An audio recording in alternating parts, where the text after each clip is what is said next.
Hello, and welcome to the Continuity Report. It's all entertainment news. Today is July 21st, 2024. It's Season 1, Episode... What episode is this? 29. It's Episode 29. This is indicative of our production values. I am Merwatt, and that is the visualizer for the Sentient AI. Good evening, ohmTown citizens. Thanks for joining us for the Continuity Report. Today we're going to be talking about, amongst other things in this article, this is Grosse, point blank, and a different spelling for Grosse. Confusing movies, like that last article. Memorable lines, unlike the previous two lines. More from other studios than Apple. Longest running game shows. Movies struggling in 2024. Twisters says nothing. And Beetlejuice.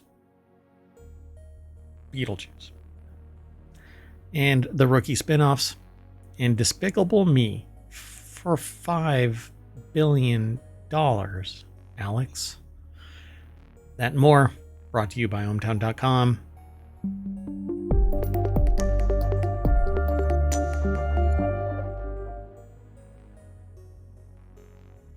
All right. Welcome to the show, everybody. This is, number 5 today. And they are slowly being migrated over to YouTube. Both the live stream is always there, but it doesn't play well with the playlists. So yeah, I don't like it. So they get added to a playlist separately, and on top of that, they get turned into a podcast. So if you don't make it to either of those, and that's where you're going to get the podcast and the YouTube channel, that's where you're going to get the show notes, because Twitch just deletes since I pay for the service, it's typically 14 days, but I get 60 days because I pay for the service to retain the videos beyond the longer period of time. But at any rate, this first article that we're going to talk about is right there in the Continuity Report. Suits LA and Grosse Point Garden Society land series orders at NBC. It's official. Suits is back. The spinoff Suits LA, led by Stephen Amell, has received a series order picked up by NBC. Produced by UCP and Hypnotic, original show creator Aaron Korsh returns as writer and executive producer, and per the official logline, Suits LA follows Ted Black, aka Amell, a former federal prosecutor from New York. But that's really not why I want to find out about this Grosse Point Garden Society. I'm hoping that it is what I think it is, but I don't know anymore. Emily Longeretta. Do you think it involves assassins doing some gardening? Man, I just don't know. I don't know what's happening with this, because I haven't read anything about this, and this is why I put together the Continuity Report. The Continuity Report has two elements tied to it. One is I wanted to aggregate entertainment news in a way that I liked, with all the news and none of the noise, which is why ohmTown.com was actually created. On top of that, I want to do like reviews of movies and call out the insanity that might be contained within it, like somebody carrying a coffee cup around. This is kind of my standard go-to. They're carrying a coffee cup around like it's a football, and if that's how they treat a coffee cup, I wonder how they treat a newborn. So I wanted to put together a show that basically calls out this wackiness, right? Suddenly they're holding it in the left hand, then in the right hand, and then it's sitting on a table across the room, and all of that jazz. So Suits is back as Suits LA. Suits LA. Wait. That was submitted because Suits has taken on like a life of its own on streaming. Like, it's a series that's already over, but it has gained like a massive following streaming. So they're pulling it back from the dead. They're resurrecting it as Suits LA. And maybe they're following like the NCIS model or something like that. That's it. I mean, they can't do more with just Suits because that run has ended. So they spin up another organization and they call it Suits LA and give it a better budget and go, a former federal prosecutor from New York has reinvented himself representing the most powerful clients in LA. And his firm is at a crisis point, and to survive, he must embrace a role he held in contempt his entire career, which is what? A defense I don't know. attorney? Maybe we would know that if we'd seen Suits, but... Yeah, I think it's a defense attorney, right?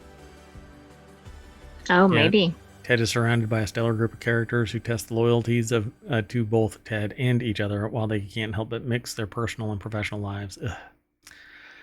So, anyway, I'm really curious about this Grosse Point Garden Society, a drama.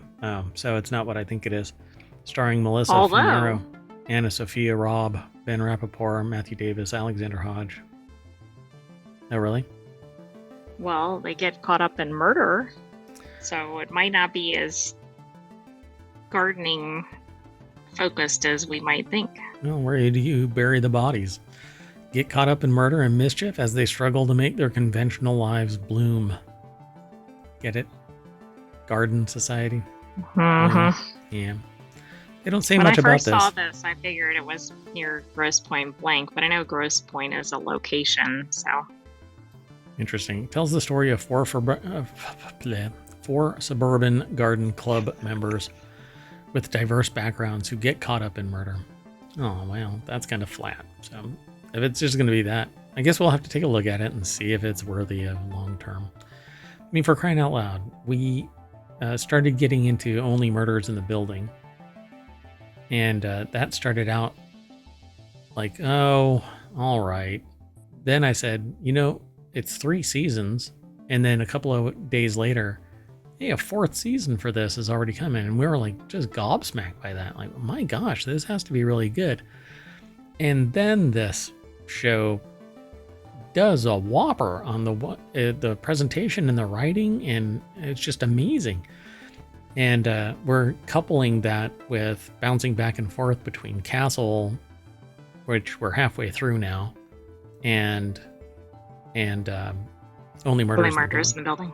Yeah, but everybody has a podcast, so we'll see what this including the Yard guys or whatever. Yeah, man, and they're like crushing it. I wonder, what I didn't do? I didn't look to see if either of these actually exist. That would be neat. I bet they do. It just seems like something they would do with the studio. That does. It actually sounds like fun. Even if it is just like a demo, like a couple of episodes kind of a thing. Hey, while we're talking about podcasts, if you hit exclamation point, you actually type in TCR for the continuity report, you'll get all of the show notes for this episode, which contains the links to the articles that we're talking about over in ohmTown.com. If you hit exclamation point pod, that'll give you the links to the podcast. And if you hit exclamation point show notes, if you missed any of our previous shows, you'll be able to extract the show notes, aka the URLs to the articles. Now, it's just as easy to go over to YouTube and click on the show notes for each of our videos. We live stream over to Twitch and YouTube at the same time. But like I said, it's a hot mess over there in terms of where the stream actually shows up, because it doesn't show up in the conventional presentation of videos. It's under the live category only. And so I move them over into the general feed as well. So go over to youtube.com/ohmTown and you'll see all of the videos. Over 1,000. All right. Well, anyway, let's go on to the next article. This next article is over in the continuity report as well. 8 confusing movies I only got on a rewatch, says this author over at Screen Rant. So 8 confusing movies. Stephen Holland is the author who put this article together. Rewatching confusing movies like The Big Sleep can reveal hidden narratives and add layers of understanding to the overall story.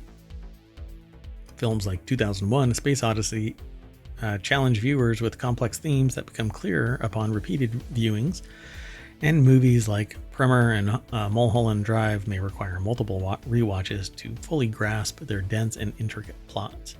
So Primer, by the way, is a time travel movie that will probably get highlighted in the Temporology channel when that kicks off. And if you're interested in hosting or co-hosting any of the channels, go over to YouTube, or not YouTube, go over to ohmTown.com and look at all of the channels that we have. Each of those requires a host or co-host. Then send me an email. If you want to change something, you can steer the ship, but we can talk about stuff.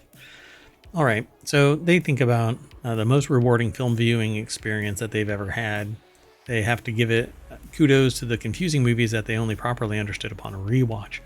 Well, it's great to have a film that can be immediately understood. Sometimes actors, directors, and writers release more challenging works that must be revisited and reinterpreted through multiple screenings that add to our understanding of the overall narrative. Plus, sometimes you go and watch a movie. This is me talking, not the author.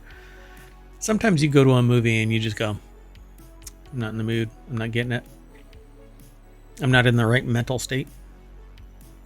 Oh, yeah. There's a lot of that, right? You have to even be in the mood for whatever the genre is, let alone the complexity of the movie.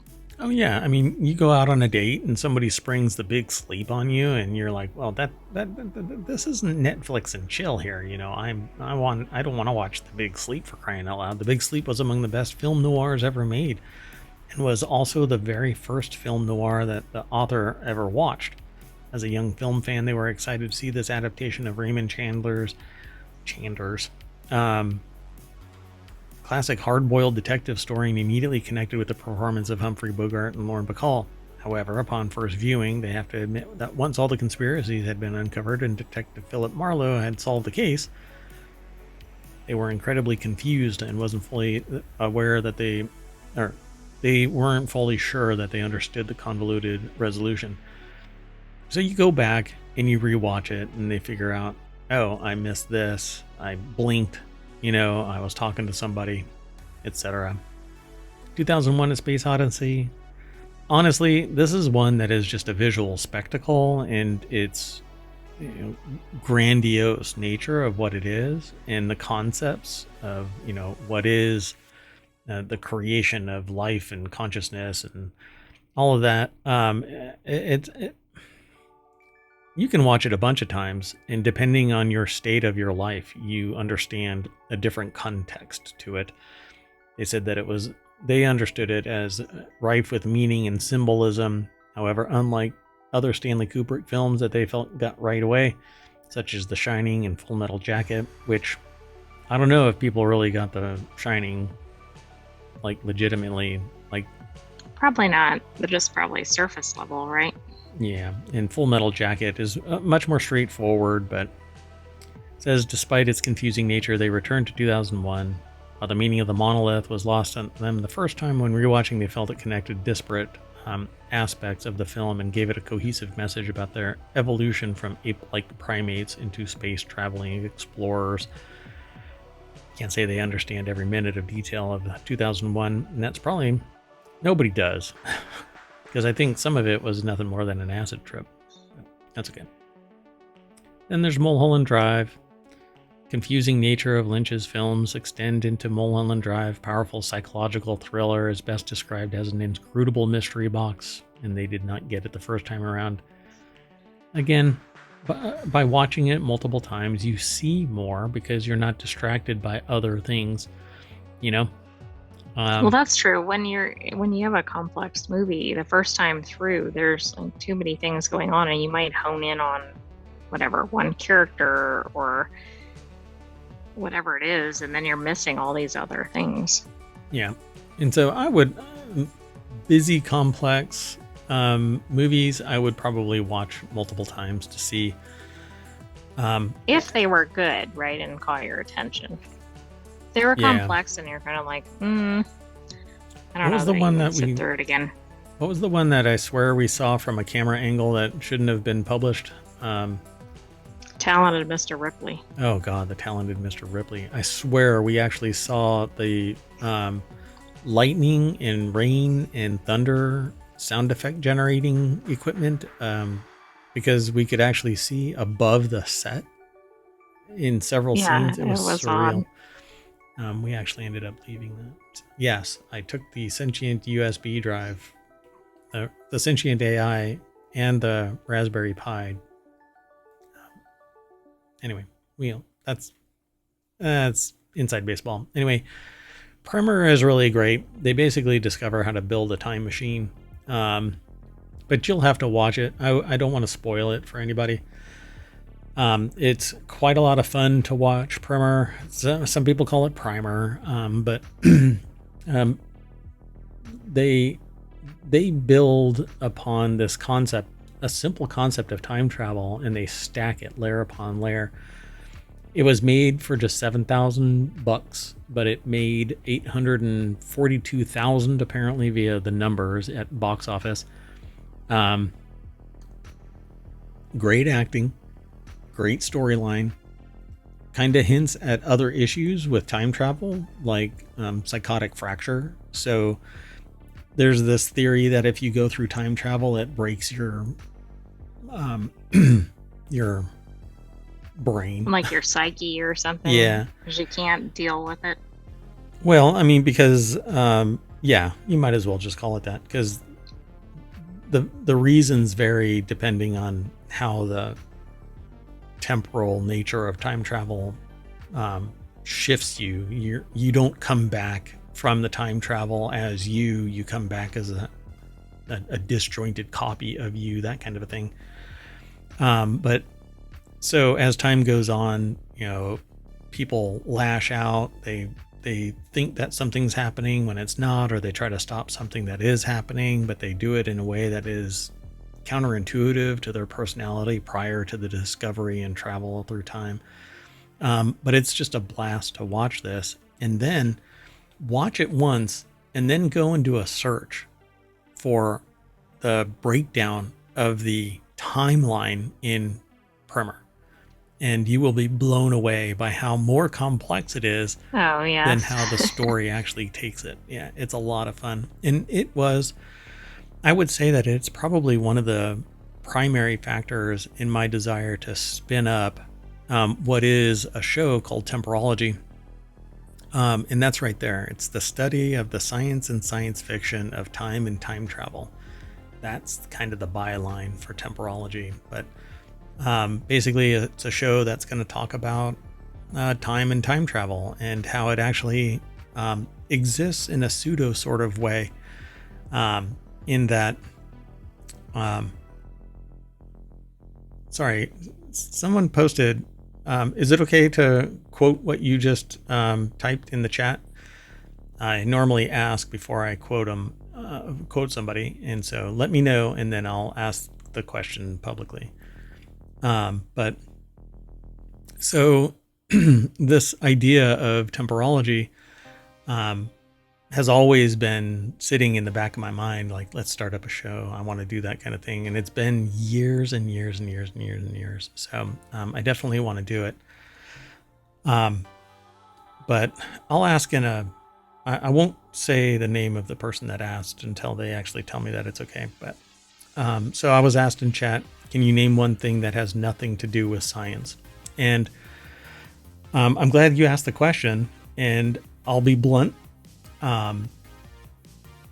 If you watch the show, you will realize, not just Continuity Report, but all of the shows in ohmTown. There's 7 podcasts that we produce. We do 7 shows on Sunday, but we do a daily show Monday, every day of the week, called Non Sequitur News.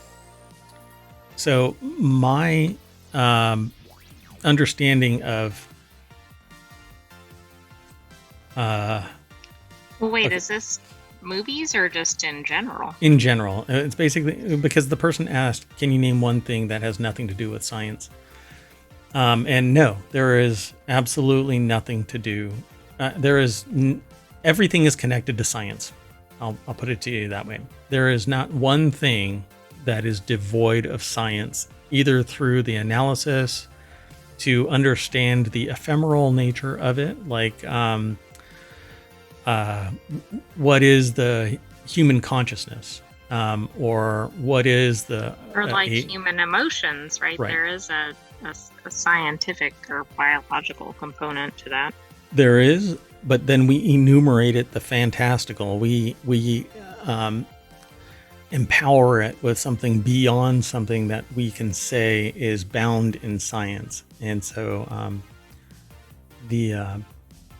well, in all objects, I mean, they're, at least in terms of like how they're made, there's probably a scientific aspect to it, even if the item isn't used in science. Right. So the person in chat hasn't actually given me permission to say their name. But so yeah, they actually said that their teacher asked them a question and they responded with God. And so, yeah, you can go the theological, but yes. there is actually science bound in theological forces. Now you can go, well, you know, it goes beyond that, but it's much more involved than just making that statement and then moving on, because there's a whole lot of human-centered empowerment around theological forces. So yeah, it goes beyond this show, but I didn't want to just let that dangle. The show is really... It's an interesting question. But yeah, it's absolutely an interesting question, and one that I don't shy away from. But normally a question like that, I would try and couch in... this show is about entertainment, and I just wanted to support the discussion, but say, hey, come on back. Normally we can talk about that kind of stuff on other days, but I understand what you're getting at. And yeah, there's some things that go beyond what I can identify with science, and it's largely because we don't understand it. And a lot of things like faith and theology go beyond science, because you can start discussing it, but I think it goes way beyond today's show. But thank you for the question, and thank you for hanging out in chat. Appreciate it. So these movies, like what you mentioned, one of them, like 2001: A Space Odyssey, kind of leans into that, right? What really is the things that led to our creation, our evolution, our processing into humans. And they say we came from ape-like primates into space traveling explorers. And there is scientific documentation that references that, but then depending on who you talk to, completely different animal goes beyond that. And it depends on who you are. So then Primer goes beyond pretty much everything with time travel. It becomes damn near scientific supernatural experience, because they're using science to do something that is way beyond what we currently even have a primitive understanding of. Although in the concept of temporology, we can tune ourselves to obtain more information from the world around us, and people who aren't trained to observe the world at this more sped up nature would perceive somebody as being like a time traveler. And it's actually a demonstrable experience. Fighter pilots, race car drivers, esports participants, I would say, more on the advanced side of it, highly competitive esports players, react, obtain information faster than many people in sports, physical sports like boxing, even baseball, etc. The more trained you are to observe the world, the slower the world tends to be. It's quite a fascinating concept, but we'll talk about that as time goes on too, which is ironic. So Eternal Sunshine of the Spotless Mind, they basically remove memories. And Jim Carrey kind of pops out of the, googly kind of ha-ha character to become somebody that is troubled by their relationship of the memory and the memory of their girlfriend. And so they actually get it removed from their mind, but they're always burdened by this something is there. I'm Not There, which I haven't even heard of. I don't recall it. It's from 2007. Says I don't know that one. They returned to I'm Not There years later and found upon a rewatch that they'd previously confused me with how rife with meaning as I understood more about Dylan's life story. I could appreciate how Marcus Carl Franklin played an 11-year-old African-American boy named Woody Guthrie was linked to Dylan's earliest influences in folk music. When rewatching for the second time, they realized that Richard Gere's role as Billy the Kid was intrinsically linked to Dylan's real-life role, movie role, in the film Pat Garrett and Billy the Kid. So it became kind of meta because they had a different context of Pat Garrett and Billy the Kid in the context of I'm Not There. Interesting. But rewatching it wouldn't actually make that possible without actually watching the real life movie role in the film Pat Garrett and Billy the Kid. Right, which you might not know to do. Yep. Well, now you do. And Synecdoche, or Synecdoche, sorry, what am I saying? So New York. When watching Charlie Kaufman's postmodern drama Synecdoche, is that it, right? Is that how it's pronounced? New York? I'm actually not sure how to pronounce it. And after the George Jenkins or George Jimenez incident, You're afraid. I'm reluctant to weigh in on pronunciations. Yeah. So as the story progressed over decades, Caden Cotard's play became increasingly complex. They have to admit at times they got lost amid the dense script, insightful symbolism, and careful attention to detail. So after the credits, the second viewing became an even more enriching experience as details of Caden's life and those around him that had previously gone over my head were clear as day. That's again because they were confused, not really confused, but it's information overload, which is why I created ohmTown. You have too much information, you can't manage it, you start punting things, hoping that you'll catch up to it later, even if it is at a subconscious level. Right, but you never do, right? Correct. Because then you just keep getting more stuff piled on. Yeah. So, and then number one is The Lobster, which I've purchased, but I've never watched. Basically, they get an option to come back. Oh, wait, no, this is something different, if I remember right. So it says, still, I have to admit, unconventional style and darkly comic narratives can often make multiple viewings hit home.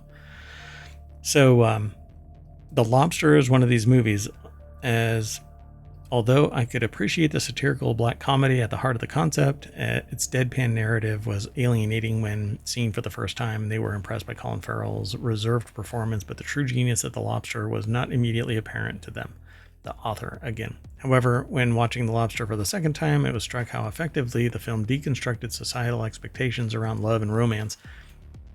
So The Lobster was an eccentric and substantial film with much more to offer than was initially obvious when experienced for the first time. So I haven't managed to actually watch The Lobster. That does seem like it'd be an intense first watch. Yeah, so The Lobster is a dystopian comedy set in a world where single people are forced to find a mate within 45 days or be turned into like an animal of their choice. I don't think it's just a lobster. But yeah, I think they get, so turned into an animal. So the film follows David, a recently divorced man who checks into a hotel where he has 45 days to find a new partner or else he'll be transformed into a lobster. I mean, not your normal crisis. Yeah. All right. Let's play some catch up here. The next article is over in the continuity report. 11 memorable lines from forgettable films.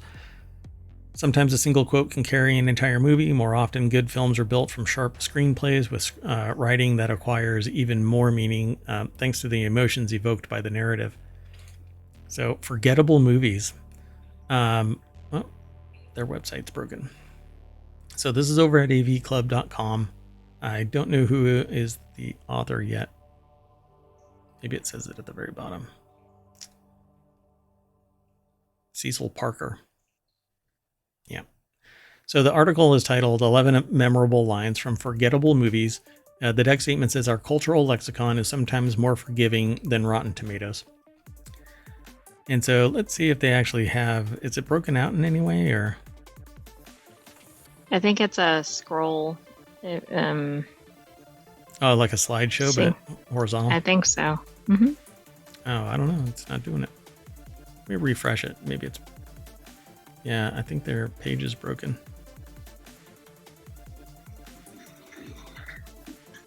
So it says, we gathered up 11 memorable lines from forgettable movies and dug into what happens with these disconnected phrases. Go ahead, make my day. Oh, there we go. That time it worked. Oh, no, it didn't. What the heck? Yeah, it has the next one there. Yeah, I know, but it's not. Oh, it's taking time to activate. Right. See, like their page is kind of broken. So go ahead, make my day from Sudden Impact. And then it refreshes the whole page. I've had it with these snakes on this plane. I had to filter that one. Yeah, there was some bleeping in there. It doesn't. They link to videos, the little snippets. See how it's not letting me? Let me see if it'll do it now. Yeah, okay. So I live my life a quarter mile at a time. The Fast and the Furious. The only reason why this has anything to do with anything is that it's the title of the movie is what gives it any provenance. Right. So, oof, what's going on with their site? So, see, it doesn't activate it until... Yeah.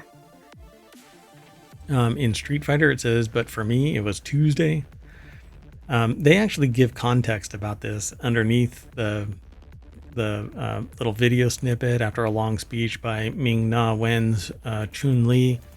Raul Julia reminds everyone why his performance as General M. Bison is the only thing worth remembering about the 1994 Street Fighter adaptation. Bison killed Chun-Li's father after a failed raid on their village and, as we find out, doesn't remember it at all. Failure or not, this event just wasn't special enough to deserve a place in Bison's memory. Oh, that's not letting me go either. Come on. Go. Yeah, this thing is broken. It's driving me nuts. So in Spy Kids 2, The Island of Lost Dreams, do you think God stays in heaven because he too lives in fear of what he's created?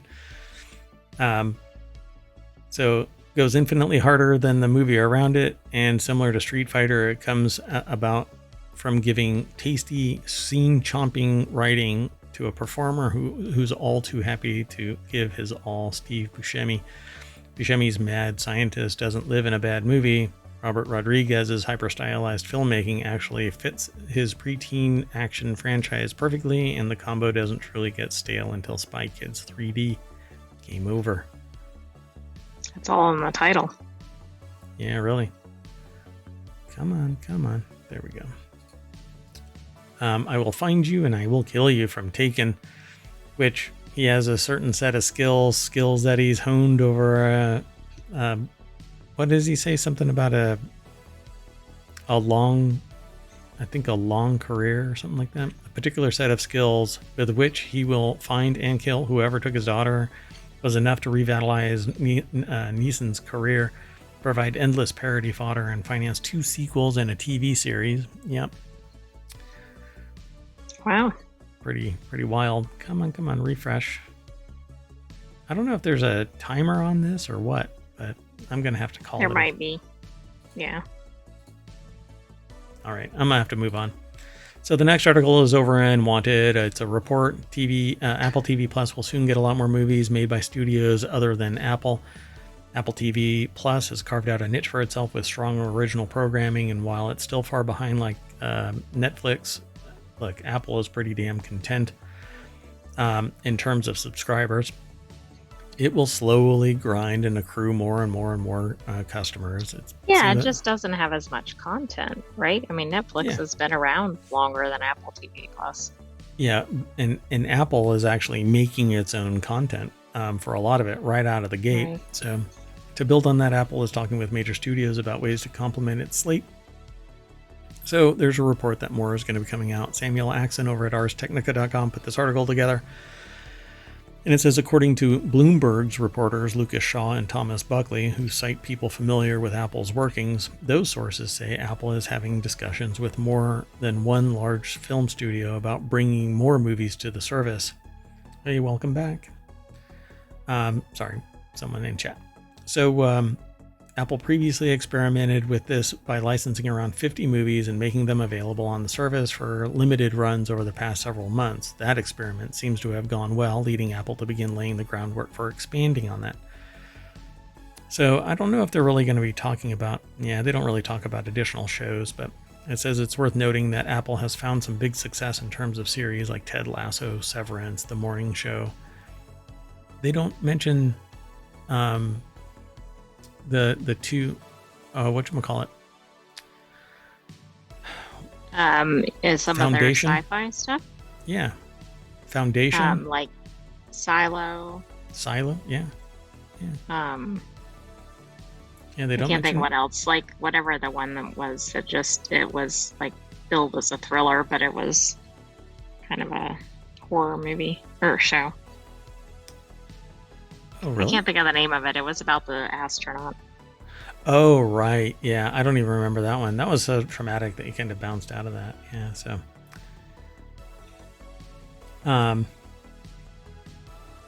Yeah, let's keep on going. It says services like TV Plus are a growing part of Apple's business, which has historically been focused on hardware sales.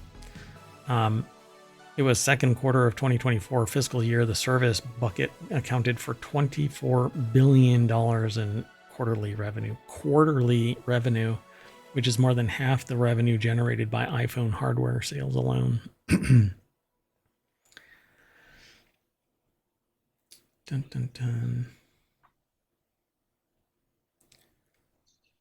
dun. So a question was asked, and again, this is kind of like outside the framework of the show, but I'm really curious about this. And I mean, I can address it, but the question is,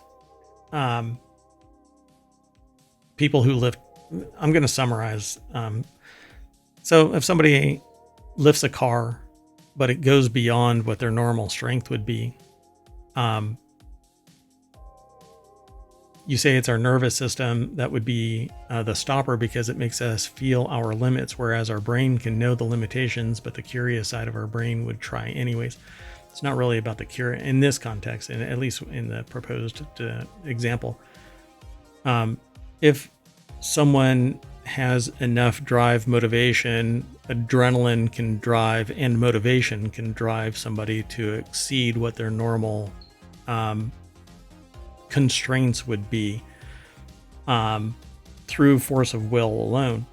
And it's largely a matter of biochemical forces, the mental drive to save somebody, let's say, because a car has fallen on somebody, and adrenaline motivating somebody. And it could be other things, more ephemeral, but for the most part, that is believed to be, that is understood to be, and when people are examined for their extraordinary actions, there are no other biological functions other than the possibility of these driving forces like motivation, fear, and then pure adrenaline and the mind's ability to set aside pain to perform some function. So, yeah. All right, let's keep on going. The next article is over in the continuity report. 17 longest running game shows in television history. And this is closer to like non sequitur news because I'm bouncing between these two ideas. So I'm going to try to avoid that. But the longest running TV shows over at screenrant.com put together. Sean S. These are Leos. Game shows. Yeah, okay, these are game not shows, just right? Regular shows. Okay. Yeah. 17 longest running game shows in television history. I'm gonna go with Wheel of Fortune. Might be one of them. Not because of the picture, but that's been around for a while because they just had a big to-do about the host who had been there, I think, since the beginning. Well, Wheel of Fortune. Mm-hmm. Oh yeah, yeah, yeah. Jeopardy for sure. They like the names that they have on here it's kind of giving three of them away pretty easy. Price is It Right. is. Um, oddly enough, I'm going to go with Family Feud. Oh, that's probably right because it had multiple hosts. It has multiple hosts, yeah. So some of the longest running game shows of all time have managed to stay behind or stay entertaining, sorry, due to their unique formats and charismatic hosts. Shows like Jeopardy, Family Feud have successfully transitioned to new hosts without losing their popularity. Although I think Family Feud, you don't see it like it isn't really so much. How do I put that? It doesn't seem to be in the public conscious, right? There people don't know that Family Feud really exists, other than it exists in daytime TV. But people are passionately aware of Jeopardy and Wheel of Fortune, and Price is Right, mainly because of their primary hosts. Not science. Sorry, I asked a question in chat. Are you a science teacher? Not science in the conventional sense, like biology or something. So the best game shows are the ones that are so fun to watch that new hosts can still successfully carry them. No one will could have thought that Bob Barker would be replaced on The Price is Right or Richard Dawson on The Family Feud, although Richard Dawson was problematic. Wheel of Fortune will have the same challenge, but when it comes to the longest running game show of all time, there is a mountain of series that have lasted well over 20 years with being on air for half a century. So Match Game was live for 22 years, but it was broken up across weird. 4 different decades. And I really liked Match Game. That was a lot of fun to watch, and I wish that it could come back, but the cost to have high profile celebrities doing a show like this would be exorbitant. They're all well-known actors. And so, yeah, it would be great to have this back. I won't be able to go through all of these. It's just extraordinarily long. Who Wants to Be a Millionaire for 22 years? Hollywood Squares for 24 years. That actually met its end probably due to politics, not because it was a dated concept. And the cost would be extraordinary. Again, trying to get 9 right, it was all name celebrities, brand right? Celebrities, yeah. It would probably be better to see it's Hollywood Squares, so you have to get people from Hollywood. Then Password. That would be a fun show, 24 years, but it's trivia, and boy, oh boy, I don't know what kind of like meme jokes would be the primary mover of the passwords. Right. Oh gosh, I want to say something, but yeah. So What's My Line, 24 years. Pyramid for 27 plus years. I guess it's still around, but again, it's kind of like Family Feud. You have no idea that it exists. Are any of these others? They have plus next to them if they're still running, right? No, I don't think they are. But the biggest thing I've noticed so far is that multiples of these have had breaks and at multiple points, which is surprising. But I guess it's one of those like, don't let the show die. Keep it going. Like you wouldn't think after 5 years, for example, they'd get it going again. Yeah.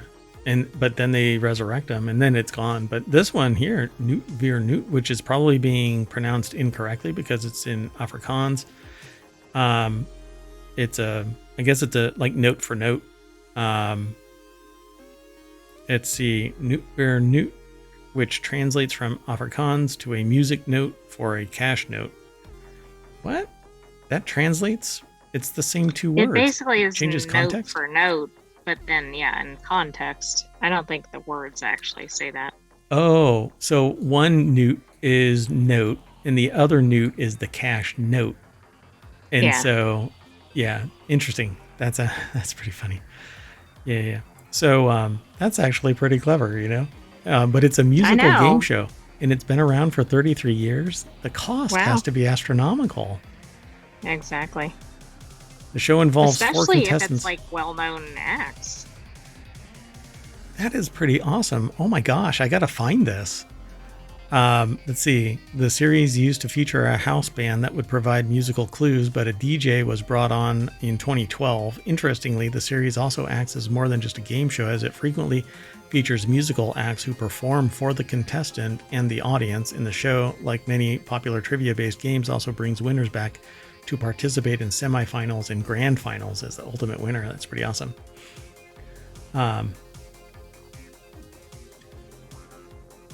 Okay, hold on a second. Let's so I'll follow up on your question here in a minute. Let's Make a Deal, 37 plus years. Depending on the host, it's been it would come back and then it would disappear. This last host, what is his name? He's from Whose Line Is It Anyway? I forgot his name because it's been so long since I watched it. Oh, it says Wayne something. I can't Wayne see Brady. the bottom line. Yeah, sorry, Wayne Brady. So Let's Make a Deal has collected over 6,000 episodes. We're already at 1,000 in 2.5 years, for crying out loud. Well, there you go. We have 37 years to catch up. That'll be easy, 6 years from now. This is actually fun. It's a no-brainer kind of a game. Some people dress up. I don't know who. The costumes used to be a little bit more crazy, it seems. Like I can actually make out these people really easily compared to the costumes that I've seen in the past for Let's Make a Deal. Anyway, so it's been around 37 years, and I'm going to move a little bit faster. Countdown, 42 years. Wheel of Fortune for 48 years, but I thought that Pat Sajak was retiring. Wasn't it? He did, at this last season. Yeah. But they're going to continue it, I think. Who do you know who's taking it over? Any idea yet? Yeah, will retire in 2024. Seacrest. Oh, Ryan Seacrest. Wow. Okay. All right. Question of Sport, which I've never seen. 50 years. The pilot was in 1968. Wow. And it took breaks. Whoever decided to put that on the air, I guess, was doing something right. Yep. The series ended its run in 2023 due to funding issues. Oh, that's a bummer. So, yeah, it doesn't have the plus anymore. Sábado Gigante is 53 years, and that ended. That's a bummer, too. That had been around forever. I remember seeing that. Jeopardy's been around for 54 years and has been hopping to different hosts. I don't know who's going to take over for sure now. Ken Jennings had been there for some time. Mayim Bialik was also co-hosting and then got bounced for some reason. I'm sure that there's a lot more than just one. People always find reasons for something. I just want somebody funny periodically and smart doing the show. So we'll see if they can find somebody to replace Alex Trebek. Who can fill Alex Trebek's shoes for 1,000? University Challenge. 55 years. University Challenge. I think I saw this at a couple of points in my academic career. But that's what it is. I think it's students, yeah.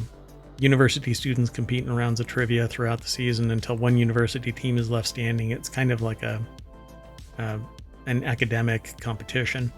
Right, I forgot what those are called, but I know what you're talking about. Oh my god. De Cheffrier et de lettres? I'm not sure how to pronounce it. My god, it's French, right? So yeah, it's a French show. Has been on the air consistently since 1965. Numbers and letters. So I should have known that. Anyway, it has seen multiple international versions, and number one is The Price is Right. 60 plus years, and it's still going. Yep. Drew Carey, who still hosts the show today, of all the longest running game shows of all time, Price is Right has outlasted them all. I mean, I guess the networks just keep them going if they're still getting views and advertising dollars. Yep, for sure. Okay, I'm gonna have to keep on moving with this, but you're asking questions in chat that take a longer, deeper discussion.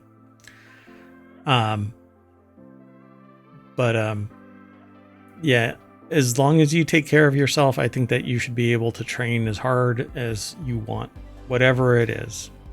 Just don't harm yourself in the process of seeking, I guess, an ideal that is irrationally exuberant, i.e., if you harm yourself, then you need to stop, seek what the issue is while you're training so hard, and find balance between health and safety. So this next movie is movies are struggling in this next article is movies are struggling in 2024, but one genre is thriving.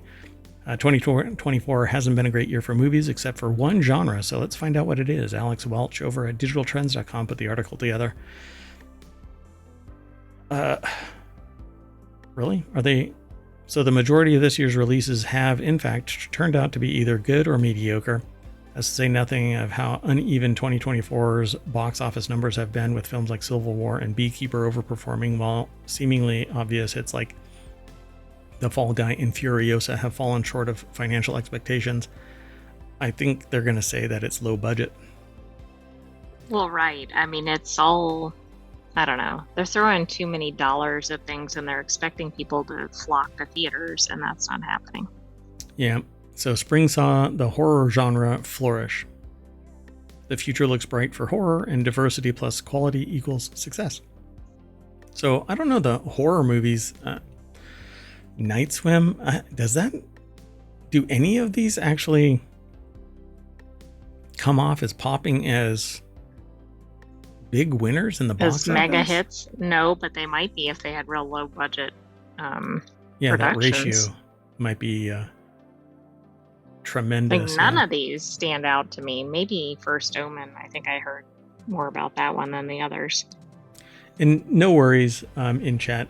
Not really interrupting the discussion or anything. It's all part of it, and that's how we are. So I just wish that I could dedicate more time. But we can always come back and ask other questions, or ask deeper questions about the same topics that you're asking right now. And I'll follow up as I can and as appropriate. So thanks for coming and hanging out. Appreciate it.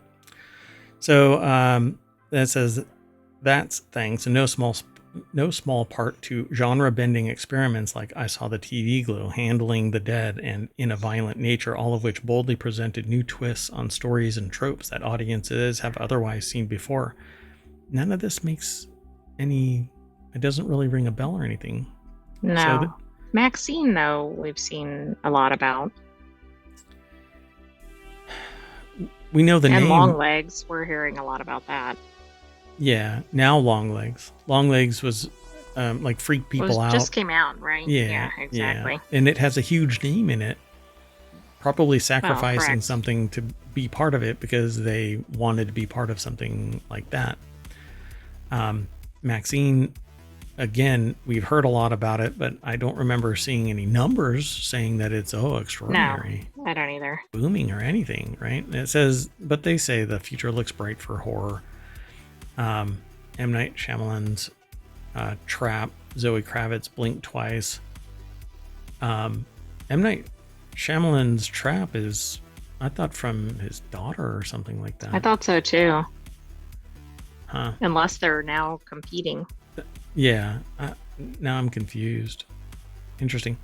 So this fall's horror slate, meanwhile, includes Heretic, an exciting A24 thriller that stars Hugh Grant as a madman who traps a pair of young Mormon missionaries and decides to put their faith to the test. I've actually seen the intro to that, and it starts out as a horror film, but they don't go too deep in the trailer.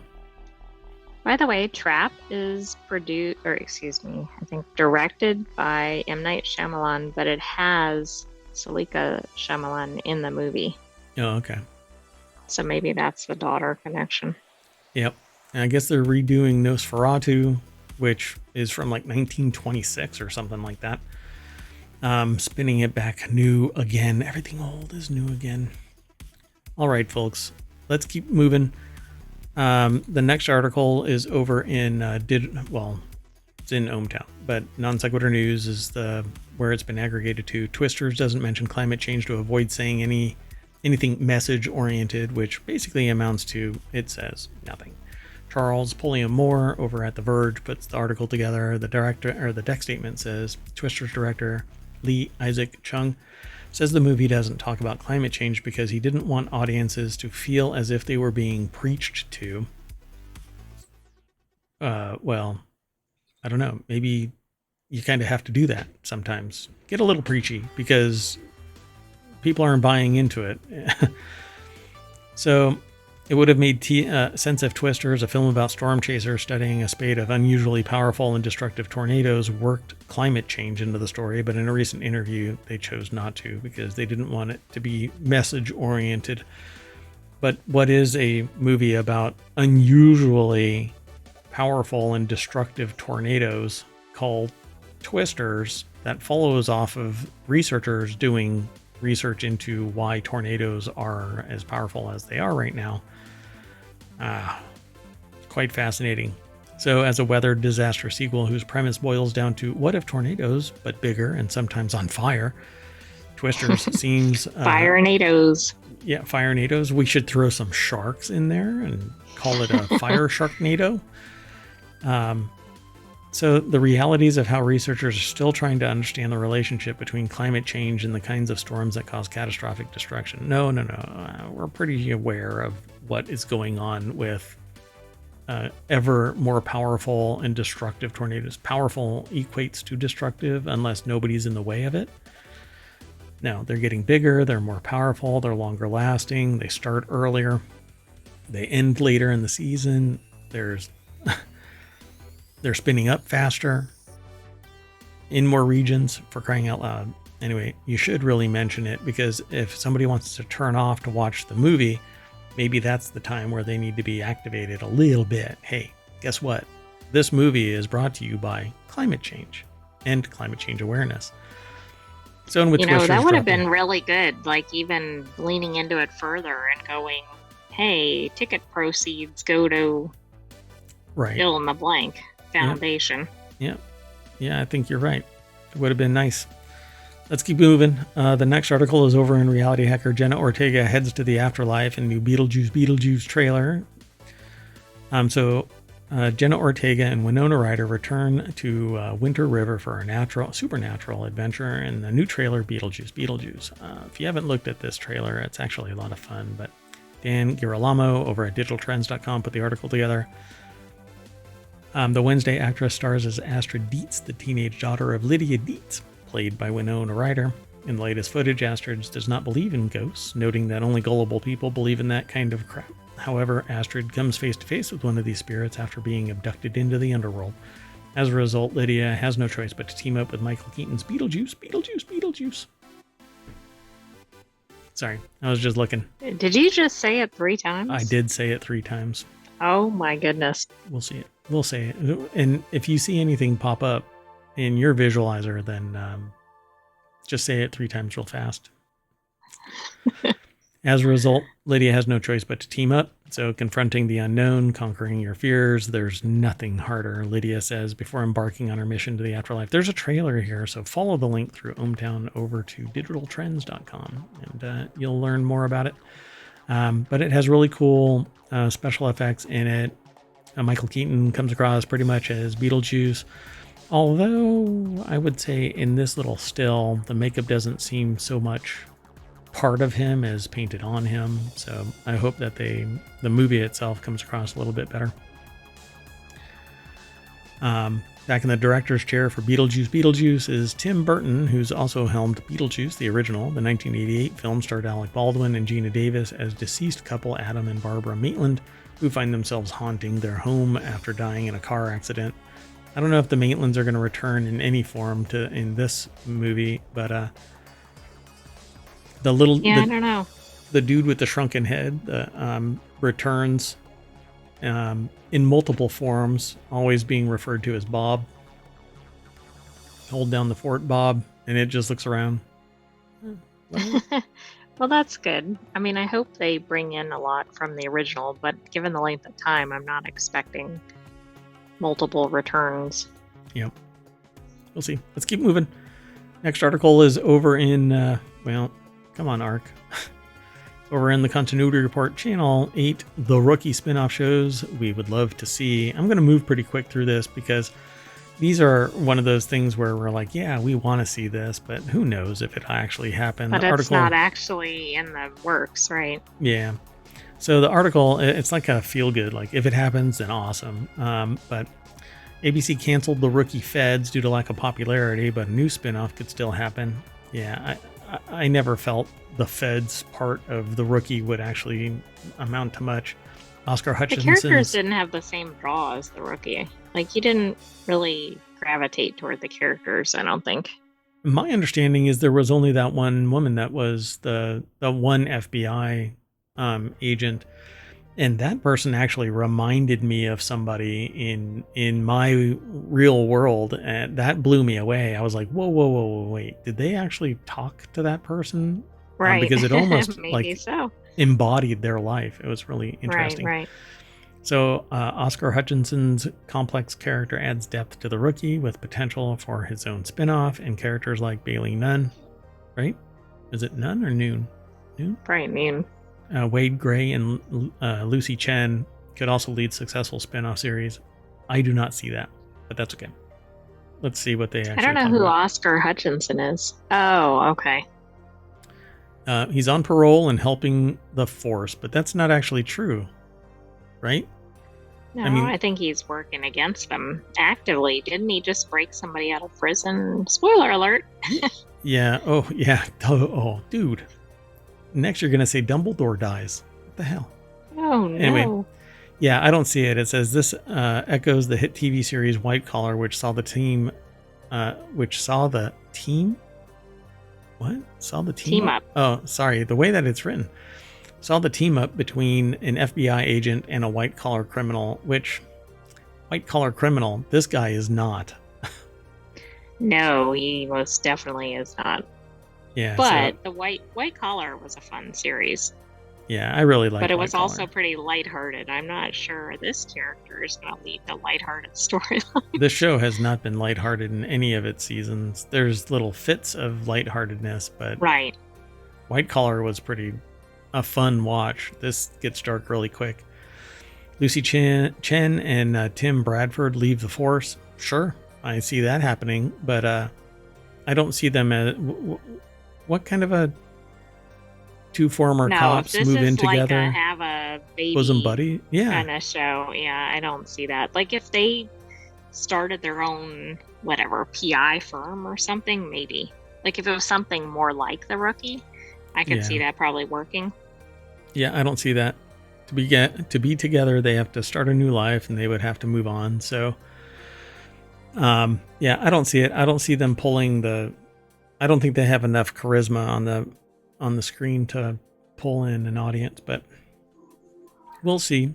Quigley Smitty's early life on the force would be more akin to Brooklyn Nine-Nine.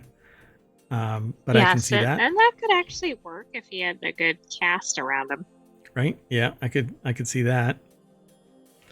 I don't see Bailey doing a show. I don't think that they have enough pull. It says it doesn't, although she and Nolan are married now, that doesn't mean her career stops. But if they pull a baby into this show, it's going to end that show. It's going to end the Rookie so fast. Well, it's already been going for multiple seasons, so its days are probably numbered as much as it's a good show. Yeah, I say it has 9 months. So Wade Gray pivots to local politics. Though he's an amazing sergeant, he could do more as a public servant. I could kind of see that. That's reminiscent, I think, of Bosch, right? Didn't the police person go into politics? Like, it's kind of the same pattern. Yeah, that's basically it. Yeah, I can see that, sure. But what? It's going to end up like Suits kind of a thing? I think it's going to end up like Bosch. Maybe. Yeah, but I don't Bosch know. is still about police. Correct. And It's not about the commissioner or the yeah, mayor or exactly. whatever. And then Aaron Thorson becomes a hotshot defense lawyer, transitions from a cop to an attorney. Maybe. I don't know about that. Again, I mean, that's a hell of a pivot, right? So they say Aaron Thorson and Nolan bond early in The Rookie because they both have a difficult time being accepted by the LAPD, but for very different reasons. Nolan is ostracized because of his age, while Thorson had to sue the LAPD to be accepted into the program because he was previously accused of murder. Wow. So yeah, I could see, yeah, sure, I could see that happening. Well, it's also like other flip-flops that we've seen, right? We saw the attorney that was the defense attorney moved over to the prosecution. Right. And then in Bosch, we saw the cop move over to work for the defense attorney. Right. Yeah. So it's be the hero or live long enough to be the villain, right? The Rookie International, please no. I'm gonna scroll on past that. And then Lucy Chen as an undercover agent, which I just don't see her. I don't see them pulling enough of an audience to be their own show. It's like the Rookie Feds. I just don't see it. Exactly. But that's okay. I mean, give it a try. I mean, it might be fun to watch, but who knows? They're going to need some spectacular writing. And for the most part, how are they going to? I don't know. Well, number one, I would say they've done the most groundwork for, if any of them are going to spin off, because she's already had undercover assignments. We've kind of gotten exposure to that. Like, I know these are just speculative, but I think this one is the furthest along the path. Yeah, she's always been an ambitious person who put her career first because she's passionate about what she does, but actually her relationship actually started interfering with her career. They've never come close to how fun it is to watch her excel as an officer and a character. This makes her a perfect candidate to lead a spinoff. Yeah, I don't know. Might be interesting, but we'll see. Okay, let's do this last article. This is about Despicable Me. It's over in the Continuity Report. Despicable Me is the first animated franchise in history to cross $5 billion. Despicable Me loomed large. Despicable Me 4 loomed large at the international box office, earning a mighty $88 million top charts. The animated sequel's global haul now stands at $437.8 million. Over the weekend, the Despicable Me series of movies became the first animated franchise in history to cross the $5 billion mark. I find this one just really ridiculous. It's amazing considering Despicable Me is a series of movies leading to $5 billion. But when you look at stuff, you're like, well, why didn't Frozen and Frozen 2 keep moving forward with the story? They didn't move fast enough, I think. Yeah. I mean, if you lose your audience along the way because they're all growing up, I think that's a problem. But I misread this. I was thinking it was Despicable Me 4 crossed this there, but it's obviously the entire franchise. Yeah. But it's still impressive. Yeah, Despicable Me 4 punted that over the line of $5 billion. Brett Lang over at Variety.com put the article together. There are some continuity issues with the franchise, apparently, but I haven't really... I mean, it's an animated series, so you kind of have to suspend disbelief. Exactly. I mean, is that where you draw the line in that franchise? Yes, that's where I draw the line. Continuity. I mean, the show is Continuity Report, for crying out loud. You kind of have to draw attention to those issues. Like in Indiana Jones, right? Indiana Jones? Yes. The original Indiana Jones, the girl the woman that he ends up saving and on the island is supposedly underage when they first meet. Dun, dun, dun. So there's a continuity issue here. In the story, they should have fixed that, right? Before the actual movie. But it's a continuity issue. But nobody paid attention to it.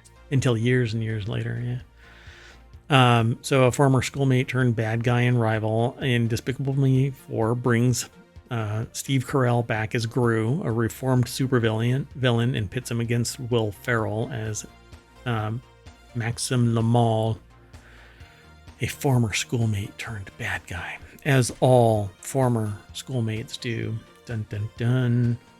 Debuted across 35,000 screens, 11,000 locations to earn $11.8 million. Universal and Illumination produced the movie.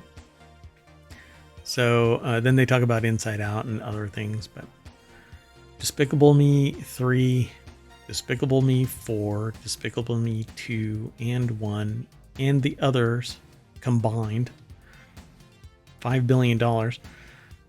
This says that Inside Out has earned a massive $1.36 billion.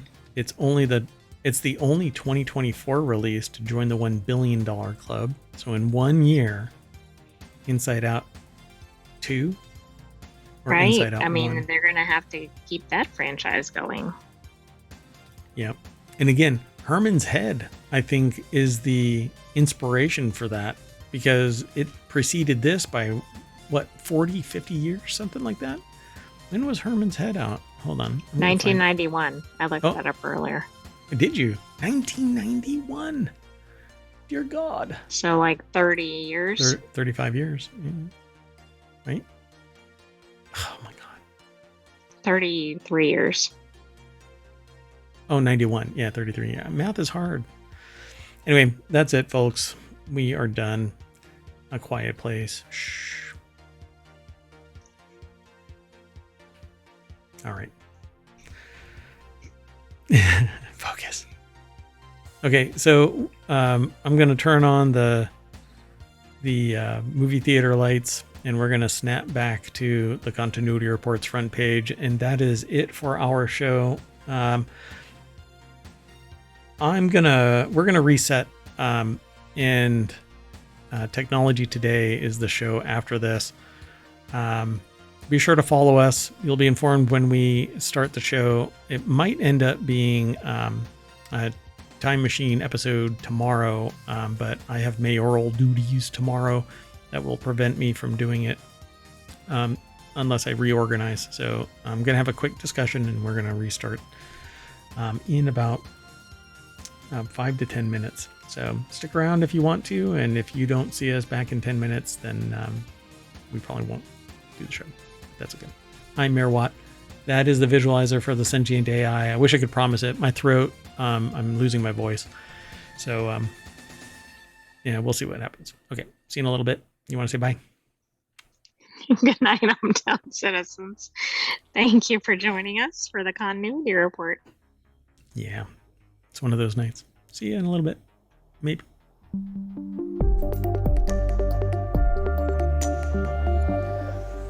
Oh, somebody turned off the house lights and I just fell over a chair. Damn it.